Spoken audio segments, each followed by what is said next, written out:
This channel does not promote any violent, harmful, or illegal activities. All content provided by this channel is meant for an educational purpose only. Trinamool Congress থেকে আজই suspend হয়েছেন ভরতপুরের বিধায়ক হুমায়ুন কবির, কিন্তু তিনি বাবরি মসজিদের শিলান্যাস নিয়ে এখনো পর্যন্ত অনড় রয়েছেন। আর এদিকে রেজিনগরে সেই হুমায়ুনের বাবরি মসজিদ শিলান্যাসের জল গড়ালো আদালতে। হাইকোর্টের প্রধান বিচারপতির ডিভিশন বেঞ্চে মামলা। বেলডাঙ্গায় হুমায়ুনের বিরুদ্ধে সংবিধান বিরোধী মন্তব্যেরও অভিযোগ উঠেছে। আজ ঠিক কি হলো এই বিষয় নিয়ে আদালতে জানবো। শ্রাবন্তী শাহ আমাদের সঙ্গে রয়েছেন, আমাদের প্রতিনিধি। শ্রাবন্তী, দেখো, মন্ত্রী হুমায়ুন কবির যে মন্তব্য করেছেন বাবরি মসজিদ তৈরি করা নিয়ে, তা নিয়ে ইতিমধ্যেই একটি মামলা দায়ের হয়েছে। গত সপ্তাহে প্রধান বিচারপতির ডিভিশন বেঞ্চে এই মামলার আবেদন করা হয়েছিল এবং তিনি গ্রাহ্য করেছেন। মামলা দায়ের করার অনুমতি দেওয়া হয়েছে। চলতি সপ্তাহে একটা শুনানির সম্ভাবনা রয়েছে। মূল বিষয় হচ্ছে যে মন্তব্য করেছেন সেটা সংবিধান বিরোধী। ভারতীয় সংবিধানে যে ধরনের অধিকার রয়েছে, বিশেষত কোনো ধর্মকে আঘাত করে কোনো কথা বলা যায় না, সেটার উপরে ভিত্তি করেই এই মামলা দায়ের করা হয়েছে। মন্ত্রীরা, শ্রাবন্তী, ধন্যবাদ।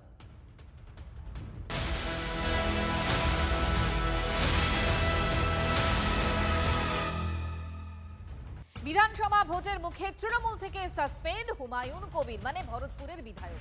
দলীয় শৃঙ্খলা ভঙ্গের অভিযোগে সাসপেন্ড ভরতপুরের তৃণমূল বিধায়ক এবং সাসপেনশনের ঘোষণা করে ফিরহাদ হাকিমের দাবি যে বিজেপির উস্কানিতেই চলছেন হুমায়ুন। এদিকে সাসপেন্ড হতেই মুখ্যমন্ত্রীর সভাস্থল ছাড়লেন সাসপেন্ডেড বিধায়ক।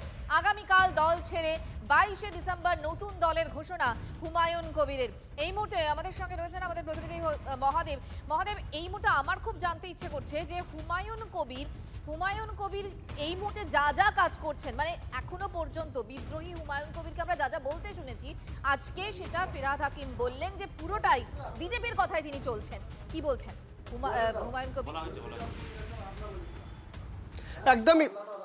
একদমই হুমায়ুন কবির আমাদের সঙ্গে রয়েছে। তিনি যখন রেজিনগরে আসেন, যেখানে তিনি মসজিদ করবেন বলেছিলেন, সেই জায়গায় প্রথম নামেন, কারণ দীর্ঘ কোনো সময় ধরে সেখানে তার অনুগামী যারা রয়েছেন তারা কিন্তু দাঁড়িয়েছিলেন। এবং তারপর বিধায়ক তিনি নিজে সেখানে গাড়ি থেকে নামেন এবং তাদের সাথে কথা বলেন এবং সংবাদ মাধ্যমকে যে কথা বলেন, সেখানেও কিন্তু দেখা যায় যে তিনি বিদ্রোহীভাবে কথা বলছেন।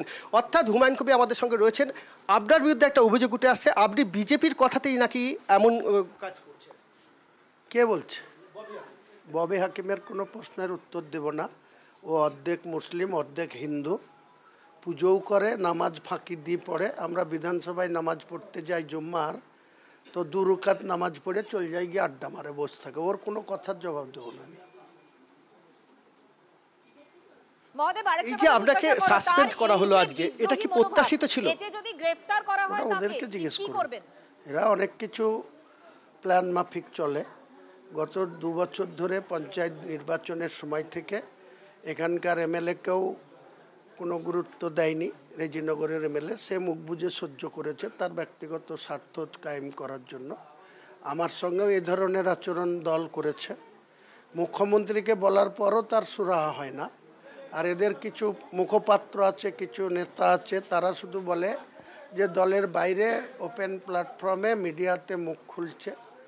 ভেতরে বলে কাজ হয় না, নেত্রীকে বলে কাজ হয় না, অভিষেককে বলে কাজ হয় না, তারপরে বাধ্য হয়ে আমাকে মুখ খুলতে হয়, বলতে হয়। কাজেই ওনাদের ইচ্ছা হয়েছে, ওনাদের ক্ষমতা আছে, ওনারা বহিষ্কার করে দিয়েছে বা সাসপেন্ড করে দিয়েছে। এতে আমার কোনো বিড়ম্বনাও নাই, কোনো দুঃখও নাই, আমি হাসি মুখে এটা মেনে নিয়েছি। আমি আমার নতুন দল রেজিস্ট্রেশন করে রেখেছি। এটা আশঙ্কা আমার ছিল যারা এই ধরনের আমার সঙ্গে করতে পারে, তার জন্য আমি নতুন দল তৈরি করব।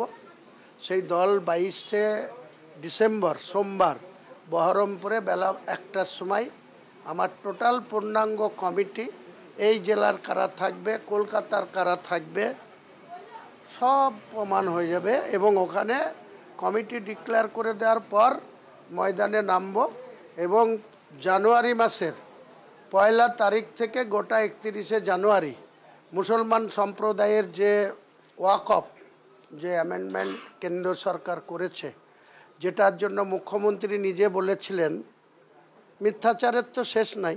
উনি প্রথমে বললেন এসআইআর মানব না, আবার এসআইআরের কাজ তড়িঘড়ি করে নভেম্বর থেকেই চলছে। আবার বললেন ওয়াকফ মানব না, মুসলমানরা কেউ ওয়াকফ নিয়ে আন্দোলন করো না, আমি দেখে নেব, তোমাদের সঙ্গে আমি আছি। তলায় তলায় বিজেপির সাথে সেটিং কার আছে এটাই প্রমাণ, যে তিনি এখন আবার বলছে 5 তারিখ। তিনি মুখ্যমন্ত্রী অনেক কাজ করেছেন, কিন্তু সেক্ষেত্রে ভুল বোঝানো হচ্ছে।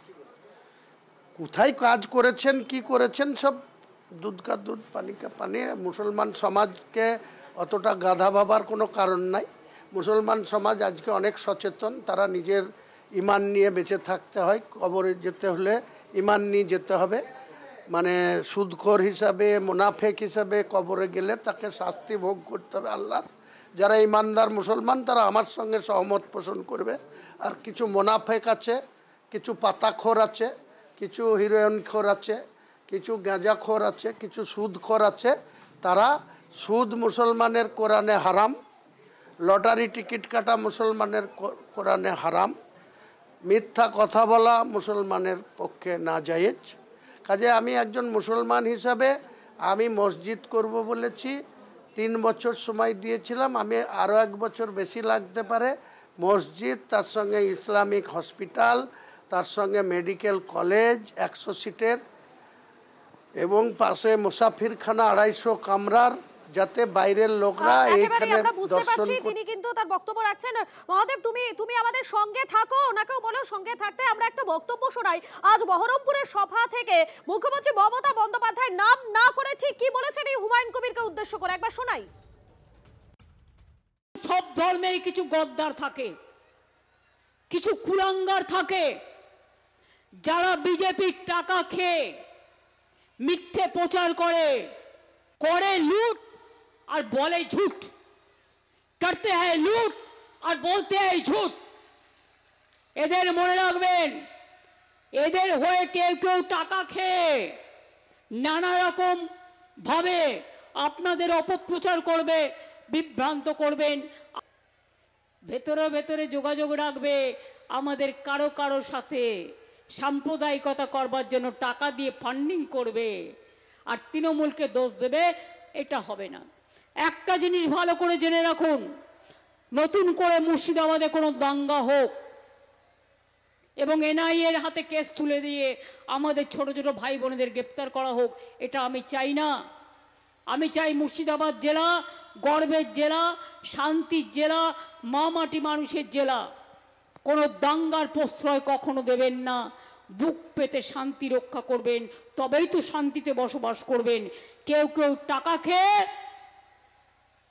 ইলেকশনের আগে বিজেপির তাবেদারি করে, তারা হচ্ছে দেশের শত্রু, তারা আপনার শত্রু।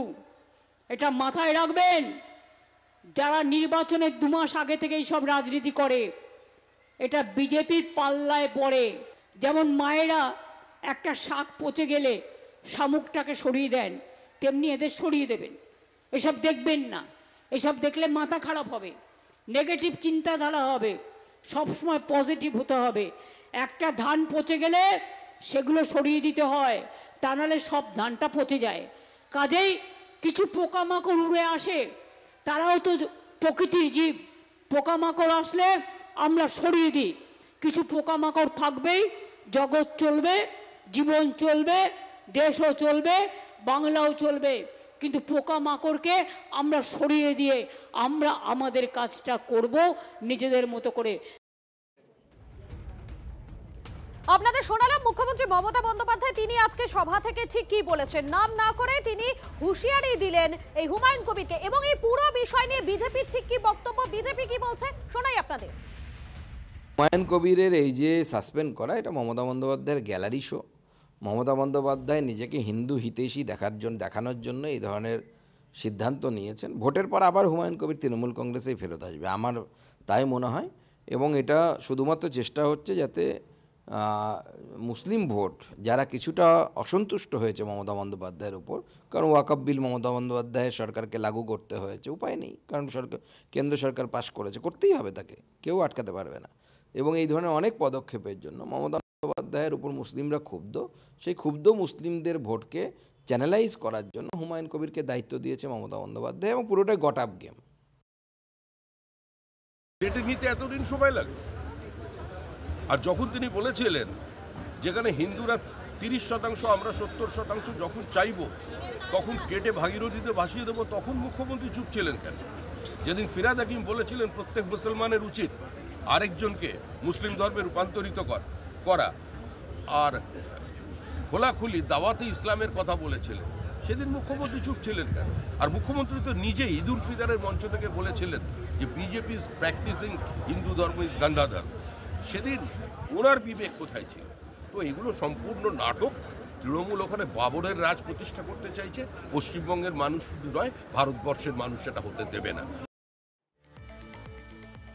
হুমায়ুনকে ব্যবহার করে ছুঁড়ে ফেলে দিল তৃণমূল। প্রতিক্রিয়া অধীর রঞ্জন চৌধুরী। লোকসভা ভোটে হুমায়ুনকে ব্যবহার করে কংগ্রেসকে হারিয়েছে তৃণমূল, অভিযোগ অধীরের।